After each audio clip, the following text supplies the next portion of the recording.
important thing in Christian life. Lónìí Olúwa tún bá wa sọ̀rọ̀ lórí ohun tó ṣe pàtàkì nínú ìgbésí ayé It's the Kìrìsìtẹ́nì. center of Christian service. Àárín gbùngbùn iṣẹ́ ìsìn Kìrìsìtẹ́nì. It's what brought Jesus from heaven to the earth. Eléyìí gangan ló mú Jésù Kristi fi ọ̀run sílẹ̀ wá That sínú ayé is what yìí. God so loved the world Torí fi Ọlọ́run fẹ́ aráyé tó bẹ́ẹ̀ that gẹ́. He gave His only begotten Son, Tí ó fi ọmọ bíbí rẹ̀ kan ṣoṣo that fún wa. whosoever believeth in Him Ẹnikẹ́ni tí ó bá gbà á should gbọ́ not perish, kò ní í ṣègbé. but have everlasting Ṣùgbọ́n life. yóò ní ìyè àìnípẹ̀kun. We are talking about Christ-like love, À ń sọ̀rọ̀ nípa ìfẹ́ tó dàbí ti love Kristi. from heaven, Ìfẹ́ tó wá láti ọ̀run. love from Christ, Ìfẹ́ ti Kristi. love to you, Ìfẹ́ sí wa. love to people outside the fold. Ìfẹ́ sí gbogbo àwọn tí ń bẹ lóde The agbo. love of God in you, Ìfẹ́ Ọlọ́run nínú rẹ. constrain you Ìfẹ́ tí ń tì ọlọ́gbọ̀n Move you tó mú ọ to súnmọ́ reach out to people outside láti lọ bá àwọn tí ń bẹ and lóde. bring them into the fold of Láti Christ. mú ọ wá sínú agbo 1 John Kristi. chapter 3, Jòhánù kìíní orí kẹta. I read verse 11. Mo kà ní ẹsẹ̀ ìkọkànlá. 1 John chapter 3 verse 11. Jòhánù kìíní orí kẹta For ẹsẹ̀ this is ìkọkànlá. the message that He had from the beginning, that we should love one another. Nítorí èyí ni iṣẹ́ tí ẹ̀yin ti gbọ́ lé àtètèkọ́ ṣe kí àwa kí ó fẹ́ràn ara wa. If you love your neighbor, you will not want to die in his sin, Tó o bá fẹ́ràn aládùúgbò rẹ alábàágbé rẹ ò ní fẹ́ kó kú sínú because you ẹ̀ṣẹ̀. know the danger of life without Torí Christ. pé o mọ ewu tí ń bẹ nínú ìgbésí ayé tí ò ní Kristi. If you love your son, Tó o bá fẹ́ràn ọmọkùnrin Your own rẹ, son personally. ọmọ tó ti ara rẹ you don't want to jáde. go and suffer eternity in hell. Ò ní fẹ́ kó lọ jìyà ayérayé You want lọ́rùn to bring àpáàdì. it away out of that sin. Ó wá ọ̀nà láti mú un kúrò nínú So ìgbésí ayé this is the ẹ̀ṣẹ̀. message Eléyìí ni iṣẹ́ you náà. have from the beginning, Ẹ̀yin ti gbọ́ láti that we should àtìkọ́ṣe love one another. kí àwa kí ó fẹ́ràn ara wa. History tells us about Apostle John. Eléyìí sọ fún wa nípa àpọ́sítélì Jòhánù. History tells us about him. Ìtàn sọ fún wa nípa He's one of àpọ́sítélì the yìí. oldest apostles. Ó jẹ́ ọ̀kan lára àwọn tó dàgbà jù nínú He àwọn got old to àpọ́sítélì. the point physically he could not stand to preach. Ó dàgbà tó bẹ́ẹ̀ gẹ́ tó fi jẹ́ pé kò lè nà dúró láti wàásù mọ́. We are told it's about 90 years of A sọ fún age. wa pé ó ju ọmọ ọdún àádọ́rùn He ọdún lọ. come to the congregation of people of Ó God. wá ń bá àwọn èèyàn Ọlọ́run agbo wọn Just say sọ̀rọ̀ one sentence. ọ̀rọ̀ kan ṣoṣo ni ó The sọ. brethren, Ó ní ẹ̀yin ará love one ẹ another. fẹ́ràn ara You yín. go and sit down. Yóò sì lọ jókòó padà. That message of love Ìwàásù ìfẹ́ touches yìí the heart of everyone. ó sì fọwọ́ kan ó kà Move ní the heart of olúkúlùkù. everyone. Ó ti ọkàn And they olúkúlùkù. become active Wọ́n wá gbé iṣẹ́ ṣe in lórí obeying rẹ̀ the commandments. láti lè gbọ́ràn sí to àṣẹ love yìí one another. láti fẹ́ràn ara I'm wọn. coming to you this morning on the same thing. Mo ń bá wa sọ̀rọ̀ lóhùn That yìí God lórí ọ̀rọ̀ wants kan to show náà. love one to another. Ọlọ́run fẹ́ kí a fi ìfẹ́ hàn sí ara Love to your wọn. brethren. Alákọ̀ọ́kọ́ ìfẹ́ sí ara. Love also to sinner outside Àti into the ìfẹ́. church. You want to bring them to the saving grace of God. Àwọn ẹlẹ́ṣẹ̀ tí ń bẹ lóde pẹ̀lú àfojúsùn àti mú wá sínú agbo rẹ̀ ọ̀fẹ́ Ọlọ́run. 1 John chapter 4 Jòhánù kìíní orí kẹrin and in verse 7. ní ẹsẹ̀ ìkeje. Love, let us love one another, for love is of God, and everyone that loveth is born of God and knoweth God. Olùfẹ́, ẹ jẹ́ kí a fẹ́ràn ara wa nítorí ìfẹ́ ti ọ̀dọ̀ Ọlọ́run wá àti gbogbo ẹni tí ó bá ní ìfẹ́ a bí i nípa ti Ọlọ́run ó sì mọ Ọlọ́run. Apostle John, by the inspiration of God, Àpọ́sítélì Jòhánù nípa ìmísí Ọlọ́run. said, let us love one Ó another. ní ẹ jẹ́ kí a fẹ́ràn ara wa. Believers should not hate one another. Onígbàgbọ́ ò gbọdọ̀ kórìíra Believers arákùnrin should not rẹ̀. be about to try to dig hole for one another. Onígbàgbọ́ ò ní máa lọ káàkiri láti gbẹ́ kòtò gìrìwò fún Believers should not ọmọnìkejì be about to rẹ̀. look at fault for one another. Onígbàgbọ́ ò ní máa wá àríwísí sí ọmọnìkejì rẹ̀. Husband and wife in the family. Ọkọ àtaya nínú ẹbí. Love should flow between the husband to the wife, Ìfẹ́ yẹ kó máa sàn láti ọ̀dọ̀ ọkọ lọ sí ọ̀dọ̀ from the aya. wife to the husband, Láti ọ̀dọ̀ aya padà sí from ọ̀dọ̀ the ọkọ. parent to the children. Ọ̀dọ̀ àwọn òbí sí ọ̀dọ̀ àwọn ọmọ When you wọn. love, you are of God. Nígbà tí a bá ní ìfẹ́, a jẹ́ ti When you Ọlọ́run. love, it shows you have known God. Nígbà tí a bá ní ìfẹ́, ó fi hàn pé a ti mọ Ọlọ́run. If you are born of God, you are born to love one Tí a another. bá bí bí wa nípa ti Ọlọ́run, a bí wa láti lè fẹ́ràn ara wa. Check your life. Jọ̀wọ́ gbé ayé rẹ Do yẹ̀wò. you still love your brethren? Ǹjẹ́ o ti fẹ́ràn àwọn ará rẹ bí? If you don't have love, it shows you are not part of the kingdom. Tó o bá ní ìfẹ́, èyí fi hàn wípé o kì í ṣe ọmọ ìjọba It shows you yìí. are stranger to the commonwealth of the kingdom of God. Èyí fi hàn wípé o jẹ́ àjòjì sí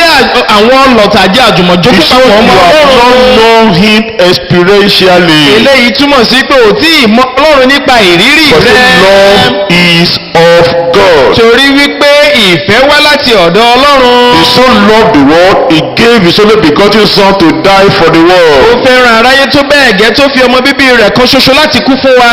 Everyone that loveth is born of God. Gbogbo olúkúlùkù ẹni tó bá ní ìfẹ́ àti pa Ọlọ́run bí. And this love we are talking about is a practical love. Ìfẹ́ tí a sì ń sọ̀rọ̀ nípa rẹ̀ yìí jẹ́ ìfẹ́ tí a ń fi It's sí a ojúṣe. Christ kind love. Ìfẹ́ bíi ti Kristi. It's a transparent love. Ìfẹ́ tó mọ́lẹ̀ kedere. It's a love that is usable every day. Ìfẹ́ tá ń lò lójoojúmọ́ ni It's not just èyí. love in the mouth. Kì í ṣe ìfẹ́ àfẹnusọ It's a lásán. love in action. Ìfẹ́ tí a ń fi sójúṣe. Love in deed. Ìfẹ́ nínú ìṣe wa. Love in practice. Ìfẹ́ tá ń fi sí ìgbésí When ayé you wa love one another, you lójoojúmọ́. will not see your brother in need and you keep quiet doing nothing about it. Tá a bá fẹ́ràn ara wa, ò ní rí arákùnrin rẹ tí ń bẹ́nu àìní kó wá panu rẹ mọ́ láì This ṣe ohun morning, nípa rẹ̀ lówùrọ̀ I'm yìí. talking to you Mo ń bá wa sọ̀rọ̀. of practical Christ-like love from transformed hearts. Mo ń sọ̀rọ̀ nípa ìwàásù tí a pe àkórí rẹ̀ ní ìfẹ́ tí ó wá láti ìfẹ́ bíi ti Kristi tí a fi sójúṣe láti ọkàn tí ó ti gba ìfọwọ́kàn, It's ọkàn a tá a ti yí padà. practical Christ-like love Ìfẹ́ àfisójúṣe bíi ti Kristi from transformed hearts. láti ọkàn tá a ti yí padà. It's only those whose hearts have been transformed that I can actually love practically. Kìkì àwọn tí a ti yí ọkàn wọn padà ló lè ní ìfẹ́ àfisójúṣe yìí. Next time we see you, Ìgbà mìíràn tá a bá rí ọ,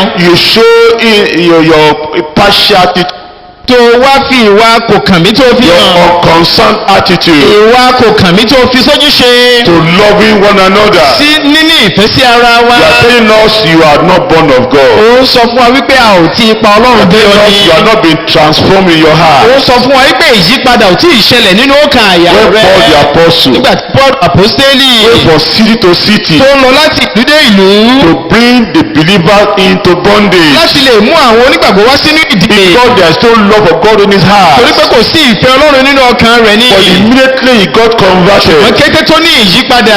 He has special love for God and for the people of Ó God. bá ní ìfẹ́ àkànṣe fún Ọlọ́run àti fún àwọn ènìyàn rẹ̀. All the damages he has made, he came back to repair those damages. Gbogbo àwọn iṣẹ́ ibi tó ti ṣe ó padà wá wá ṣe All àtúnṣe who has wọn. offended, he go back to amend his way. Gbogbo àwọn tó ti gún lẹ́sẹ̀ tó ti ṣẹ̀ ó lọ tún ọ̀nà rẹ̀ The ṣe. same thing with every true believer. Bákan náà lórí pẹ̀lú onígbàgbọ́ tó When you are born nígbà again, tí o bá di you àtúnbí. go back to amend your error. Ó padà lọ ṣe àtúnṣe àwọn You àṣìṣe go back and correct rẹ̀. your Ó past. padà lọ ṣe àtúnṣe ìgbésí ayé Those things àtẹ̀yìnwá. you have broken, Àwọn ọ̀rọ̀ tó o ti sọ. those lives you are hurt, Àwọn ayé tó o ti mú those ìbànújẹ́ families bá. you are distorted, Àwọn ẹbí tó o ti túká. you go back Ó again padà lọ lẹ́ẹ̀kan sí. and amend your Ó way.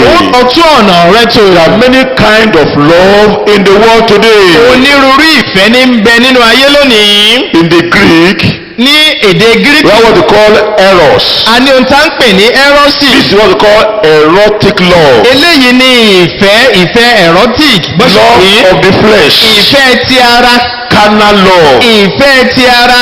Love that commits sin. Ìfẹ́ tí ń tini sínú Those who ẹ̀ṣẹ̀. are going outside there with boy, girl, girlfriend, they find themselves they have erotic love. Àwọn tí wọ́n ń lọ lóde gbé ọ̀rẹ́ abánidẹ́ṣẹ̀ lọ́kùnrin lóbìnrin ìfẹ́ ti ara ni wọ́n ní. That's not the love we are talking about Kì here. í ṣe ìfẹ́ tá ń mẹ́nu bà This níbi tí love eléyìí. is pure. Eléyìí jẹ́ ìfẹ́ mímọ́. This love is holy. Ìfẹ́ eléyìí jẹ́ ìfẹ́ tó This mọ́. love is from heaven. Ìfẹ́ eléyìí jẹ́ ìfẹ́ tó wá láti This love is ọ̀run. Christ-like. Ìfẹ́ bí ti Kristi. This love is heavenly given. Ìfẹ́ tí a fi fúnni láti ọ̀run wá. There's also number 2, natural love. A tún ní ìfẹ́ tá a ní gẹ́gẹ́ bí àbùdá ara The love wa. that existed between the parent and their children. Ìfẹ́ tí ń bẹ láàárín àwọn òbí sí ọmọ wọn. Love that exists between the husband and the Ìfẹ́ wife. tí ń bẹ láàárín ọkọ sí aya. That's not the love we are talking of Kì í here. ṣe ìfẹ́ tá ń mẹ́nubà níyì lónìí This nìyẹn o. love transcends beyond the natural love. Ìfẹ́ tá ń mẹ́nubà yìí ó ré kọjá ìfẹ́ tàbùdá ara ẹni. This love goes beyond the actual carnal love. ó ré kọjá ìfẹ́ tó wá láti inú ẹran ara. This love is beyond love you have for your children. eléyìí kì í ṣe ìfẹ́ abímọ́ni tá a ní fáwọn ọmọ wa. This kind of love is heaven kind of love. ìfẹ́ tó dàbí ìfẹ́ tọ̀run la ń mẹ́nubà lóòrò yìí. Called agape love. òun la ń pè ní ìfẹ́ pípé láti ọ̀run. It's selfless. ìfẹ́ tí ò mọ tara ẹni. It's sacrificial. ìfẹ́ tó ń fara ẹni rúbọ. It's from the heart. ìfẹ́ tó wá láti odò ọkàn And wa. it's shown to men of like passion. tí a sì fi hàn àwọn ènìyàn ẹlẹ́ran ara bíi tiwa. It's manifested not to show up. ìfẹ́ yìí kì í ṣe kárí mi o. It's a love that conceals in your heart ìfẹ́ tá a gbìn sínú ọkàn wa. towards a fellow brother, tó o sì ní sí arákùnrin towards a rẹ. fellow sister, o ní sí arábìnrin rẹ. that is pure, ìfẹ́ mímọ́. that is holy, ìfẹ́ mímọ́. that is selfless, ìfẹ́ tí ò mọ tara ẹni that is nìkan. sacrificial, ìfẹ́ tó ń fara ẹni that is rúbọ. willing to help one another. ìfẹ́ tó ṣe tán láti ran ọmọ nìkejì lọ́wọ́. Christian service, iṣẹ́ ìsìn kìrìsìtẹ́nì. like prayer, bíi gbígbàdúrà. like preaching, bíi wíwàásù. like teaching, bíi kíkọ́ni. like visitation, bíi ṣíṣe ìbẹ̀wò.